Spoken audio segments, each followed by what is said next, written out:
연세대학교 1학년 오지현. 지연이의 봄을 이루는 상자 가득 수많은 노트들이다. 중학교 3학년 때부터 고등학교 한 1학년, 2학년까지 썼던 노트들을 모아놓은 거예요.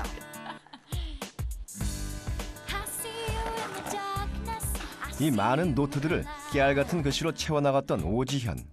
지연이의 공부법을 보면 무섭다고 말하는 친구들도 있었다. 남들이 했던 걸 따라잡기 위해서는 더 열심히 해야 됐고, 그래서 정말 밤잠 안 자면서 그렇게 공부를 했었어요.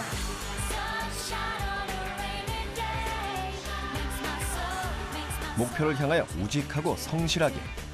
100여 권의 노트 속에 쓰여진 오지연의 공부 비법. 그것은 어떤 것이었을까?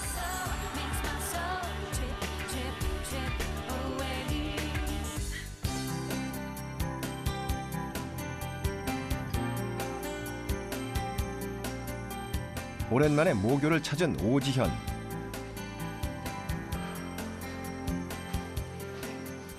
지연이는 서울의 한 유명 외국어 고등학교를 졸업했다.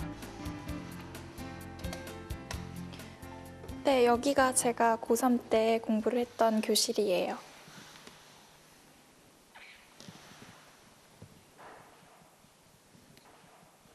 저기 보시면 급훈이라고 하는 게 있는데요. Rat vor Geschichte, Lob hinterrücken, Hilfe bei Not. 그래서 있을 때 충고하고 없을 때 칭찬하며 어려울 때 도와주자라는 뜻이에요. 1년여의 시간이 흘렀지만 급훈까지 그대로 남아있는 교실. 옛 기억이 하나둘 떠오른다. 전국의 우등생들이 모인다는 학교. 이곳에 오려고 초등학교 때부터 준비했다는 친구들도 있었다. 하지만 지연이가 이곳을 꿈꾸기 시작한 건 중3이 되면서부터. 애들이 해놓고 가면 지연이는 목포에서 중학교를 다녔다. 이렇다 할 사교육 한번 받아본 적이 없었지만 목포 소녀에게 서울의 특목고는 꼭 이루고픈 꿈이었다. 목포에서 아무리 노력을 해서 좋은 성과를 내도 주변의 사람들이 너는 지금 목포에 있기 때문에 목포 안에서만 잘하는 거일 수 있다라는 말들을 했어요. 그래서 저는 정말로 그런지 궁금했고, 그래서 서울에서 우수한 학생들을 모아놓았다는 학교에 가고 싶었고, 그래서 도전을 하게 되었어요.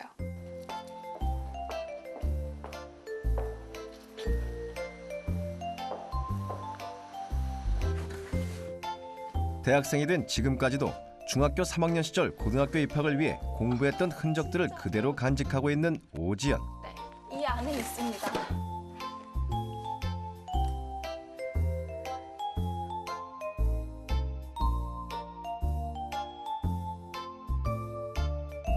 제가 깜지를 쓰면서 공부를 했기 때문에 필기를 해가면서 공부했었던 흔적들이에요. 제 공부 흔적들이라고 할 수 있죠.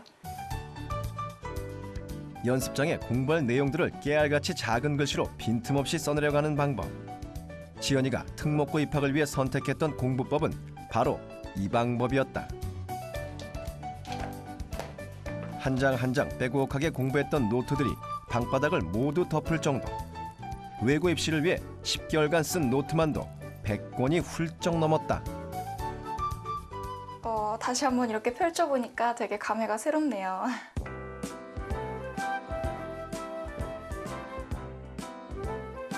종이에 흰 여백이 보이지 않을 만큼 빽빽하게 쓰고 또 쓴 페이지들. 영어는 필수 과목인 만큼 더욱 집중해서 공부했다. 영어 노트만 40여 권이 넘었다. 여기 보시면 10월 31일부터 11월 1일 이틀 동안 썼던 일주일이면 평균적으로 노트 두세 권씩은 동이 났다. 영어를 공부할 때 딕테이션용으로 주로 썼던 노트예요. 펜 같은 경우에는 하루에 한두 개씩 쓸 때도 많았고, 최단기간에 쓴 펜은 6시간 45분짜리 펜이라고. 앉은 자리에서 볼펜 한 자루를 다 쓸 때도 있었다. 그래서 팔이 되게 아파서 펜을 하나만 쥐면 되게 아프니까 두 개를 같이 쥐고 하나만으로 쓰는 방법으로 공부를 했었어요. 이렇게 쓰자면 손과 팔이 아픈 것은 당연지사. 하지만 휴식 대신 펜을 쥐는 방법을 바꿔가며 계속 써내려갔다. 다시 두 번째 펜이 필요하면 두 번째를 빼고.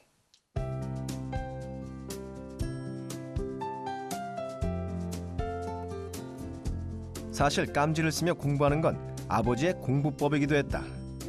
아버지가 권유해준 방법대로 쓰고 또 쓰다 보면 개념이 확고히 서는 느낌이었다. 영어 단어가 되었든 교과서가 되었든 그냥 읽고 문제만 풀 때는 그냥 막 많이 틀리고 뭐가 뭔지 잘 모르겠고 이랬는데 쓰면서 공부를 하니까 쓰고 나서 제대로 머리에 입력하고 그리고 나서 문제를 푸니까 좀 덜 틀리더라고요. 그래서 되게 그게 신기하고 네, 그래서 이게 이 방법이 저에게 맞구나 이런 생각을 하게 되었어요.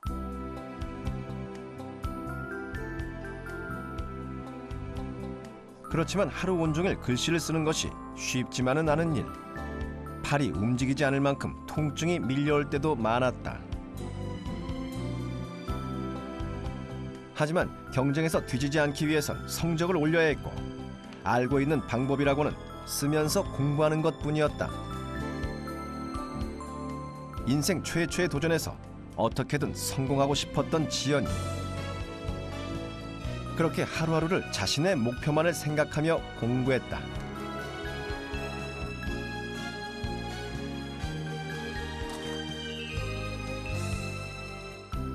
정말 많이 힘들었죠. 밥 먹는 시간도 아깝다고 생각을 해서 밥도 굶었고요. 쓰러진 적도 있었는데 공부하다 쓰러지고 나서도 깨어나서 다시 공부를 했고 뭐 코피 난 적도 꽤 많았고 그리고 네, 순수 공부 시간은 한 17시간 정도 됐었어요. 그냥 우리가 잠 좀 자라고 할 정도였어요. 네. 야, 그만하고 자자, 그만하고 자자. 알아서 해놓고 잔 줄 알았는데 계속 하는 거예요.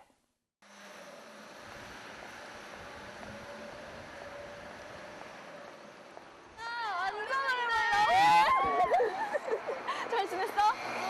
너무 지냈어. 막 학교 다니느라고. 오랜만에 중학교 동창을 만났다. 치열했던 만큼 힘든 순간이 더 많았던 중3 시절을 곁에서 지켜봐준 8년지기다.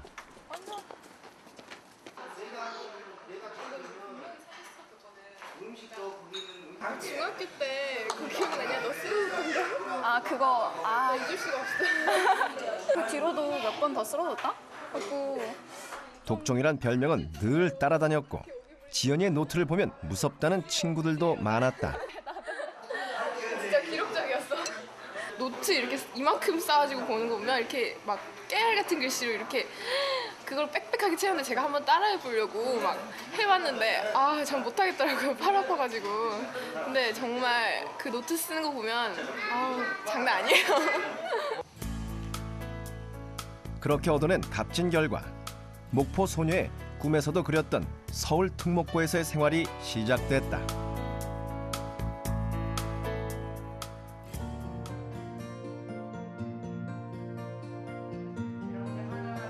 고등학교 과정을 이미 다 공부한 뒤에 입학한 아이들도 많았다. 그런 친구들 속에서 학교 생활에 적응하려면 1분 1초도 소홀히 할 수 없었다.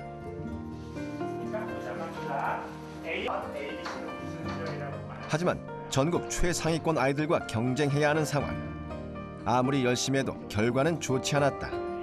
타지 생활의 외로움까지 겹쳐 성적은 중위권 밖으로 떨어졌다. 이 학교 자체에서 성적을 잘 내기라는 게 정말 하늘의 별 따기더라고요. 그래서 뭐 다 100점을 맞아도 2등급이 나오고 뭐 1점씩 떨어질 때마다 등급이 하나씩 훅훅 떨어지는 게 정말 무서울 정도였어요. 차차 좋아질 것이라고 마음을 다잡으며 공부에 집중했다. 공부 방법은 역시 깜지를 쓰면서 공부하는 것이었다.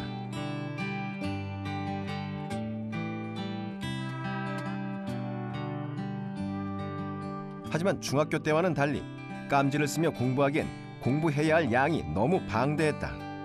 공부 시간을 아무리 느려도 성적은 계속 제자리 걸음이었고 자신감마저 사라져갔다.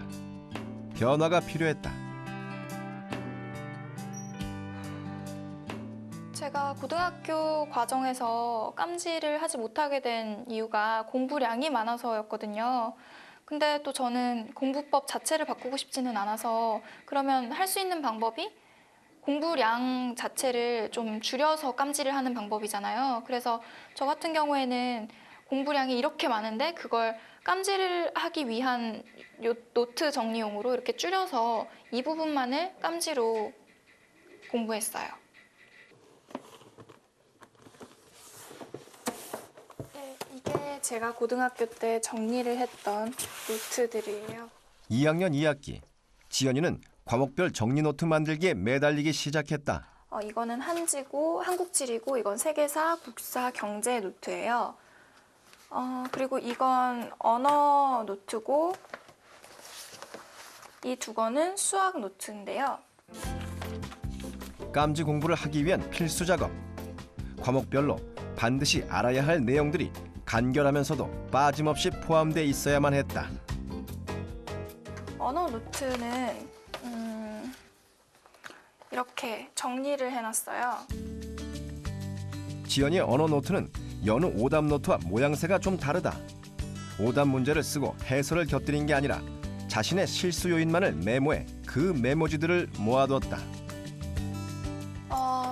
네, 언어는 다른 과목들에 비해서 개념을 사용해서 푸는 문제가 아니라서 이런 식으로 실수를 줄이는 게 더 관건이었고 그렇다 보니까 이런 방법을 사용하게 되었어요. 이렇게 모의고사를 한 회를 풀고 나면 일일이 이 문제 같은 경우에 이게 왜 되고 이게 왜 안 되는지 선지별로 파악을 한 다음에 맨 앞장에다가 이렇게 요약을 해서 적어놨어요. 그래서 실수하는 유형을 알기 쉽도록 이렇게 한 장에다가 적어놓고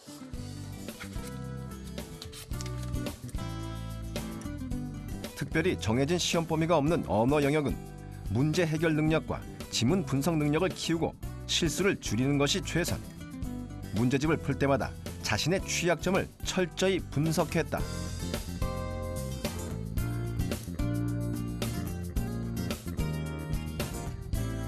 그리고 공통적으로 반복하는 실수들만 간결하게 메모해서 문제집 맨 앞장에 붙여두었다.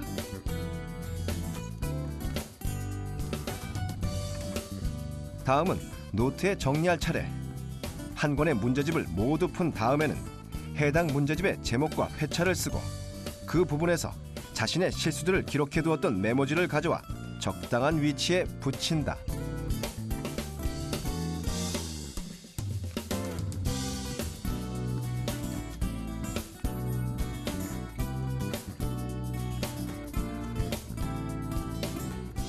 많이 하는 실수를 한 번에 알아보기도 좋고 또 책 이름을 적어두고 1회, 2회, 3회, 4회, 5회 이런 식으로 나눠서 적어놨기 때문에 다음에 그 문제집을 봤을 때에도 훨씬 더 약점을 편하게 파악할 수가 있어요.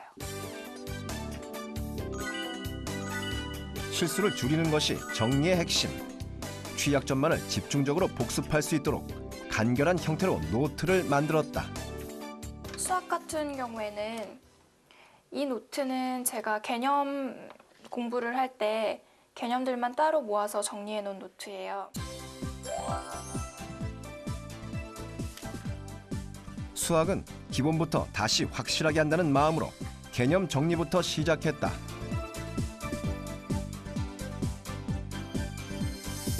교과서와 개념서를 바탕으로 정리를 해나갔는데 그 속에서도 나름의 원칙을 세웠다. 그 원칙은 바로 정리하는 것 그 자체를 복습 과정으로 활용한다는 것. 정리 노트로 복습을 시작하는 것이 아니라 정리가 끝나면 해당 개념의 복습도 끝나는 시기였다. 요점 정리가 되어 있는 페이지에서 가장 중요하고 또 기본적이라고 생각되는 부분을 박스 안에다가 옮겨놨고요. 이 안에는 공식도 들어갈 수 있고 그 개념에 대한 설명이 들어갈 수도 있어요.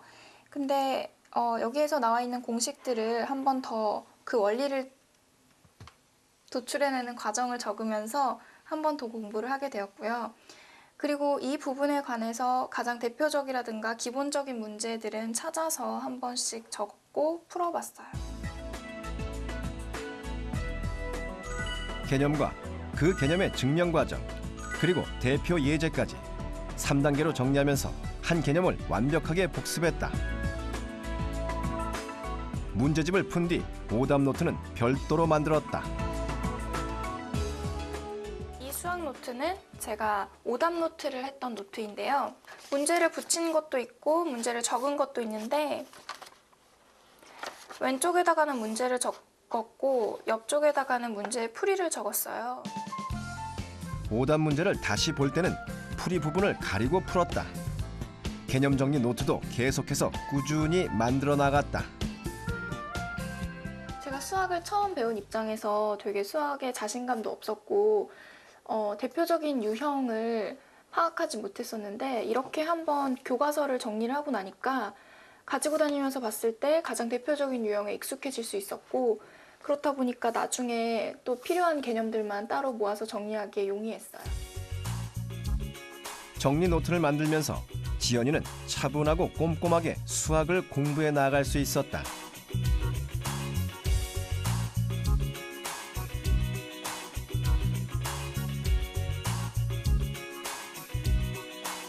무엇보다도 정리가 중요했던 건 사회 탐구 과목들. 개념에 대한 암기가 중요해서 교과서를 바탕으로 이렇게 한 번에 정리를 해줬어요. 지연이가 사회 탐구 공부에서 가장 중요하게 여긴 건 바로 교과서. 출판사별로 가능한 많은 교과서를 구해보려고 노력했다. 저는 총 3권의 책을 가지고 요점 정리를 하였는데요. 그 이유는 책 한 권만으로는 뭐가 중요하고 뭐가 중요하지 않은지 구별해내기가 힘들었기 때문이에요. 핵심어에 일단 형광펜으로 표시를 했어요. 그리고 나서 겹쳐지는 내용들을 바탕으로 해서 이렇게 쭉 적어갔는데요. 좀 더 자세히 봐보면 바로크 양식과 로코코 양식에 대한 설명은 각기 다른 교과서 3권 모두에 적혀있는 내용. 핵심 내용에 대한 세부 사항은 학교에서 사용하는 교과서를 바탕으로 추가적인 정리를 해나갔다.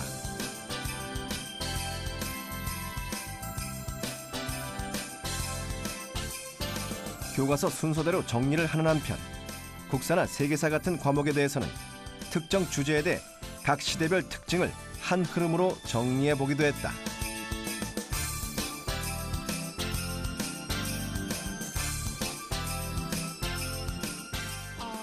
하나의 주제 테마를 정해가지고 그게 시대별로 어떤 양상을 띠고 있는지 한눈에 보기 쉽게끔 정리를 쭉 해놨었어요. 그래서 이런 식으로 정리를 해놓으면 나중에 모의고사를 대비할 때도 굉장히 많은 도움이 되었거든요. 교과서 내용을 나름의 주제 아래 새롭게 정리해 보면서 자연스레 단원 간의 통합 문제들을 대비할 수 있었다.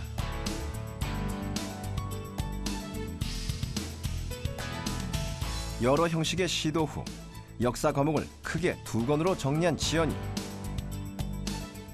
한 권은 시대별 정리 노트, 또 한 권은 지역별 정리 노트다. 같은 내용이긴 하지만 어떤 관점에서 보느냐에 따라서 흐름이 다르게 읽힐 수 있기 때문에 시기별로 보는 것도 중요하고 지역별로 보는 것도 중요하다고 생각을 해서 이렇게 2권에 걸쳐서 정리를 하게 되었어요. 정리를 끝낸 건 고3 여름. 수능 시험을 앞두고 불안해지기 쉬운 때였지만 긴 시간 노력하며 만든 노트 덕분에 오히려 마음 편히 공부에 집중할 수 있었다. 수능 시험에까지의 과정을 집짓기라고 가정을 한다면 노트 필기는 설계도쯤에 해당한다고 생각해요. 설계도가 일단 잘 되어 있어야 좋은 집이 나오는 것 같이 노트 필기를 잘 하는 것만으로도 좋은 성과를 낼 수 있다고 생각해요.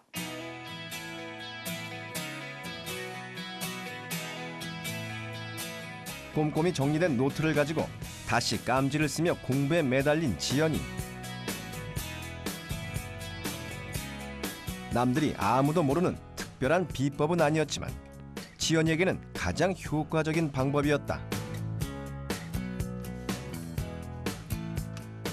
공부해야 할 내용과 자신에게 맞는 공부법이 정해지자 성적도 안정적인 궤도에 올라섰다. 손으로 쓰면서 공부를 하는 것은 상당한 정도로 효과가 있습니다. 그런데 이제 쓰면서 공부를 할 적에 더욱 효과를 얻고자 한다면 다양한 그런 감각기관을 동시에 더 쓰면 좋겠죠. 눈으로 보면서, 귀로 들으면서, 말로 표현을 하면서 이 학습 내용과 소재에 따라서 약간씩 달라질 수가 있겠지만 이런 기능들을 이용을 하면 할수록 더 기억도 잘 되게 됩니다. 그래서 깜지처럼 빽빽하게 쓸 때도 열심히 손으로 쓰지만 또 말로도 좀 하면서 눈으로 주의도 집중하면서 이렇게 공부를 하게 되면 더 효과가 있으리라고 생각이 됩니다.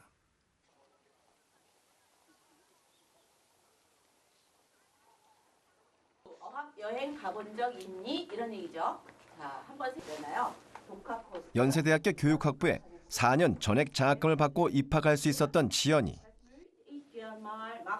이건 뭐예요? 지연이는 아직도 자신이 접하는 모든 내용을 손으로 한자씩 써가며 공부한다. Das möchte ich gern mal machen. 나도 한번 해보고 싶습니다. 그럼 사과 여기 다 볼게요. 자, 밑에다 놓고 옵션 책상 여기 책상 하나. 대학에 와서도 이런 공부 습관을 유지하다 보니 수업이 끝난 후엔 늘 자습 시간을 갖게 됐는데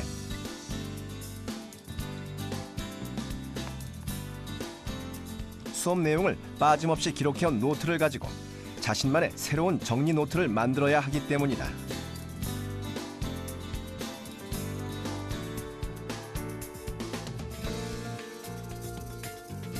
고등학교 때와는 다르게 특별한 교과서나 교재가 따로 없는 대학 공부.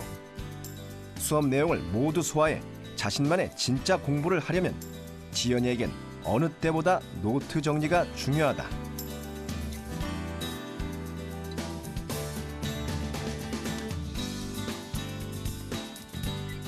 그렇다면 지연이가 생각하는 효과적인 노트 정리란 어떤 것일까? 네, 첫 번째로는 화려하게 하지 말라는 거예요.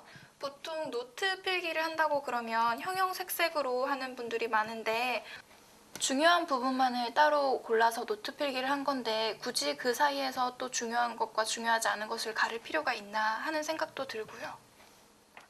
네, 두 번째로는 한 번에 노트 정리를 끝내려고 하지 말라는 거예요. 보통 단권화라고 하면 한 권 안에다가 모든 내용을 다 담아야 된다고들 생각을 하는데 도움만 된다면 2권, 3권에 걸쳐서 정리를 해도 괜찮다고 생각을 해요. 그래서 저 같은 경우에는 세계사를 2번에 걸쳐서 정리를 했거든요. 한 권은 지역별로 하고 한 권은 시기별로 나눠서 정리를 했는데 이렇게 하니까 저에겐 더 도움이 많이 되었어요. 세 번째로 모르는 개념은 따로 정리하라는 거예요. 모르는 개념이 생겼다고 해서 또 모르는 문제에서 나오는 헷갈리는 개념들이 나왔다고 해서 그것들을 앞에다가 추가시킬 경우에는 내용도 비례해질 뿐만 아니라 큰 줄기에서 벗어나는 내용들이 많기 때문에 그런 내용들은 따로 정리를 해주는 거예요. 여러 차례 시행착오를 거치며 자신에게 가장 잘 맞는 노트 정리의 원칙들을 찾아나갔다는 오지연. 여러 가지 원칙들 중 지연이가 가장 중요하게 여기는 원칙이 또 하나 있다. 제 노트 정리 공부법의 비결은 끈기예요. 노트 정리를 할 때에는 처음과 같은 마음으로 끝 마무리를 지을 수 있는 끈기가 필요하고요.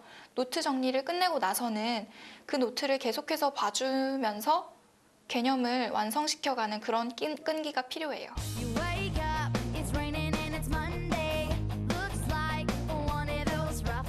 지연이는 최근 새로운 목표를 하나 정했다. 교육학을 공부해 남다른 교수법을 만들어보고 싶다는 것. 아직 무엇 하나 확실한 것은 없지만 오지연은 오늘도 꿈으로 향하는 길을 찾아 노력이란 2글자를 열심히 써내려가고 있다.